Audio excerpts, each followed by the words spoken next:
નમસ્કાર મિત્રો, મહુવા તાલુકાનું ભાદરા ગામ.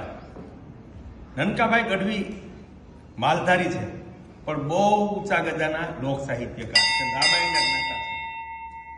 આજે એના આંગણે આવ્યા છીએ. નનકાભાઈ, આપને એક વાત કરવી છે કે ઈશ્વર એક છે અને એનું વિજ્ઞાન આધારિત સત્ય સ્વરૂપ દુનિયાને પેલું વેદમાં બતાવેલું છે.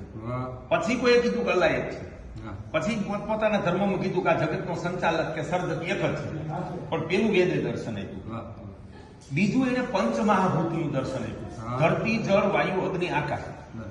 અંગ્રેજો આને લેન્ડ કહે, જમીનને, પાણીને વોટર કહે, બરાબર છે. પણ એનું પેલું નામકરણ છે ને વેદમાં થયું, પંચમહાભૂત.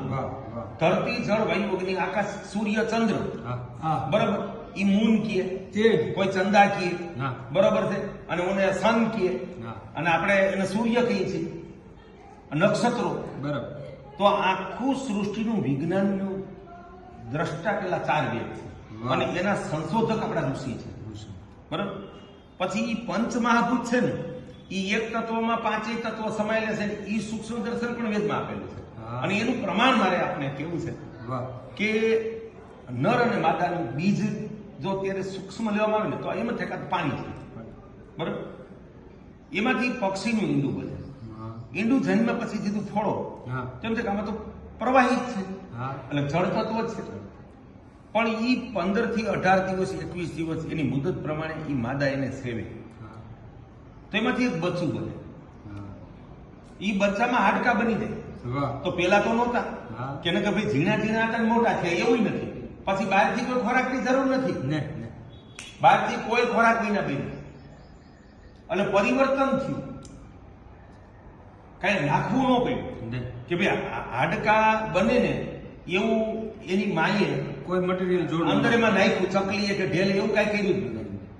હાડકા પીછા બની ગયા, અને દુનિયાની કડકમાં કડક ચીજ ચાંચ બની ગઈ. કે ચકલીની બચ્ચાની ચાંચ હોય અને મોરના બચ્ચાની ચાંચ બની જાય. તો આ બન્યું કેવી રીતે? એટલે ઈ સાબિત કરે છે કે જળ તત્વમાં સૂક્ષ્મ સ્વરૂપે ધરતી, વાયુ, અગ્નિ ને આકાશ પડેલા છે.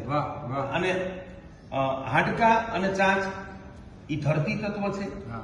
અંદર શ્વાસ લે છે એના ફેફસા બચ્ચાના, આપણે માનવ ગર્ભમાં લઈએ ઈ વાયુ તત્વ છે. અને ઈ બોલે ઈ આકાશ તત્વ છે, કે બચ્ચું જન્મ ભેગું બોલે, તરત બોલે, ઈ આકાશ તત્વ છે, બરાબર છે. અને અગ્નિ તત્વ તો છે, અગ્નિથી જીવિત રહે, લોહી ફરે. અગ્નિ ન હોય તો લોહી ફરતું બંધ છે, જામી જાય, બરાબર. એટલે એક તત્વમાંથી 5 તત્વો બને છે. અને જળ તત્વોમાંથી છે ને પીછા બને, હાડકા બને અને જહાજ બને. આ પ્રકૃતિ છે, આ કુદરત છે, આ આપણે સમજવાની છે. એનું પહેલું દર્શન વેદ શાસ્ત્રમાં આપેલું છે. આપણે વેદના શરણે જઈએ, જ્ઞાન પામીએ, વિજ્ઞાન પામીએ, સાચા ઈશ્વરને ઓળખીએ, અને સાચા ઈશ્વરને ઓળખવાથી નનકાભાઈ મોક્ષ મળે. આજે પાખંડીઓ છે ને, સૌથી નીચ માણસો ભગવાન થઈને બેસી ગયા, સંપ્રદાય સ્થાપીને. સૌથી લુચ્ચામાં લુચ્ચા સ્વાર્થી લોકો કે પછી દીકરાને ભત્રીજીને ભત્રીજાઓને ગાદીએ બેહાડે અને કે અમે તમને અમારા ધામમાં લીધા. એટલે કોઈની પેઢી નથી, કોઈ કોઈને મોક્ષ ના આપી શકે. કોઈ ગમે એવું કામ કર્યું હતું, કોઈ કોઈને મોક્ષ આપી ના શકે, બરોબર. આ વેદમાં છે, એ આ બધું ભૂલાડી દેવામાં આવ્યું છે. એટલે વેદને અનુસરવાથી ફરીને ભારત વિશ્વ ગુરુ થશે, આપણને દિવ્ય જીવનની પ્રાપ્તિ થશે અને આત્મ ઉન્નતિ થશે. જીવનને ઓળખશું, ઈશ્વરને ઓળખશું તો આત્મ ઉન્નતિ થશે, અને તો જ મોક્ષ પ્રાપ્ત થશે. મનસુખભાઈ, સુવાગ્યા.